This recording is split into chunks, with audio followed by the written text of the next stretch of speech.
laundry. I told her that it's almost done, and it is.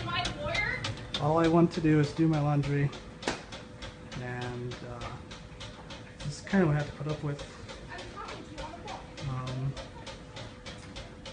I had to call the police. This is just strange.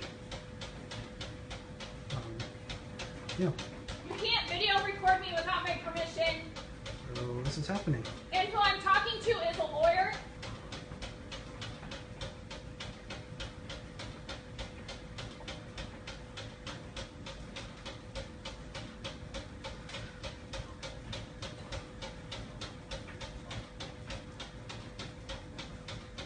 Kind of just decided that there's no other way to prove this than to just record it happening.